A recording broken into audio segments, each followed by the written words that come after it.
प्रधान अध्यापक जी के ऑफिस के आगे भीड़ लगी हुई थी।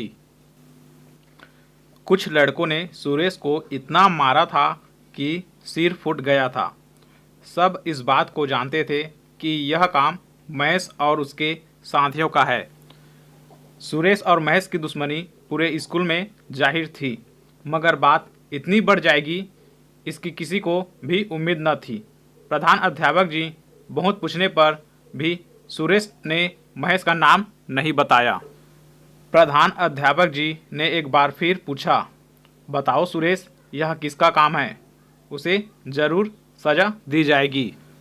नहीं सर, मेरा पैर सीढ़ियों से फिसल गया था, इसलिए चोट लग गई। मगर प्रधान अध्यापक जी को भनक लग गई थी कि वार्षिकोत्सव की तैयारी करते समय सुरेश और महेश में कुछ कहासुनी हो गई थी। हर बार सभी खेलों में सुरेश अव्वल आता, इस कारण महेश उससे ईर्ष्या करने लगा था। उसके कुछ साथियों ने उसके इतने कान भरे कि वह सुरेश को अपना दुश्मन समझने लगा था। उसका नतीजा आज सबके सामने था। सुरेश को अस्पताल ले जाकर पट्टी करवा दी गई, साथ ही सिर में कुछ टाँके भी लगे। फिर उसे घर भेज दिया गया। दूसरे दिन हाल खचाखच भरा हुआ था, क्योंकि प्रधान अध्यापक जी ने विशेष मीटिंग बुलाई थी। वातावरण एकदम शांत था।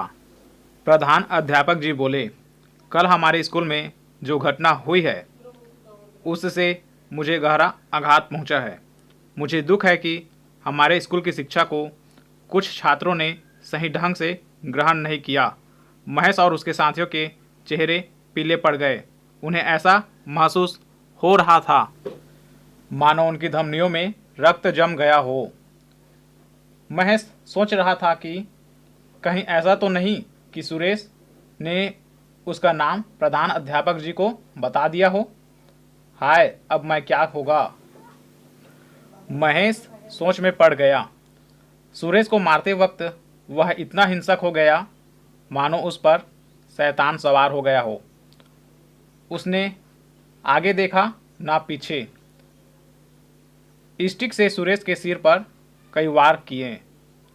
सुरेश जब लहूलुहान हो गया तो डर कर महेश व उसके दोस्त भाग गए। तभी प्रधान अध्यापक जी की आवाज़ सुनकर महेश की तंत्र भंग हुई। वे कह रहे थे, मगर सुरेश ने मेरे बहुत पूछने पर भी उस छात्र का नाम नहीं बताया जो उसे इस हालत में पहुंचाने का जिम्मेदार है। यदि वह छात्र अपनी गलती स्वीकार कर लेता है तो उसे कोई सज़ा नहीं दी जाएगी, अन्यथा पता चलने पर उसके खिलाफ सख्त कार्रवाई की जाएगी। हाँ, एक बात और। प्रधान अध्यापक जी थोड़ा रुक कर आगे बोले, इस बार वार्षिकोत्सव खेल रद्द किया जाता है। खेल अगर आपस में सहयोग, प्यार की भावना का संचार करने में असफल रहता है तो कोई फायदा नहीं। ऐसे आयोजनों का जो आपस में ईर्ष्या और द्वेष की भावना को जन्म दे, खेल अगर खेल की भावना से खेला जाए तभी अच्छा है। अच्छा, अब आप सब जा सकते हैं। सभी छात्रों का उत्साह ठंडा पड़ गया। वह अपनी उधर महेश के मन में स्वयं से भी नजरें नहीं मिला पा रहा था। वह सोच रहा था कि सुरेश चाहता तो सजा दिला सकता था।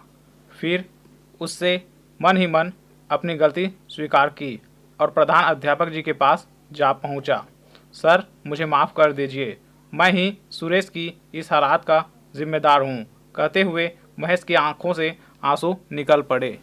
मैं जानता था कि तुम जरूर आओगे। तुम्हें गलती का एहसास हो गया, यही मैं चाहता था। तुम सुरेश से माफ़ी मांगो, तुमने उसे गहरा आघात पहुंचाया है। प्रधान अध्यापक जी बोले, सर, एक विनती है आपसे। महेश आंसू पोंछते हुए बोला, आप वार्षिकोत्सव खेल रद्द न कीजिए। मैं वादा करता हूँ कि हम खेल को खेल की भावना से ही खेलेंगे, उसे ईर्ष्या का कारण नहीं बनने देंगे। ठीक है, प्रधान अध्यापक जी बोले, नियत समय पर खेलोत्सव शुरू होगा, जैसा हमेशा होता आया था।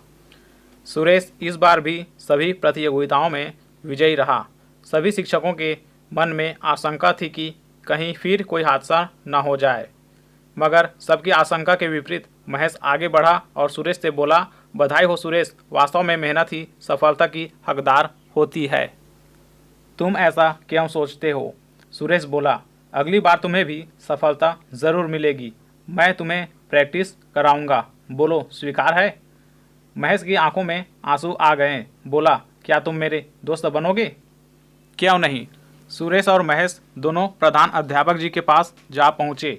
प्रधान अध्यापक जी खुश थे कि उनका प्रयास बेकार नहीं गया। वीडियो अच्छा लगा तो लाइक करें, सब्सक्राइब करें। Thank you.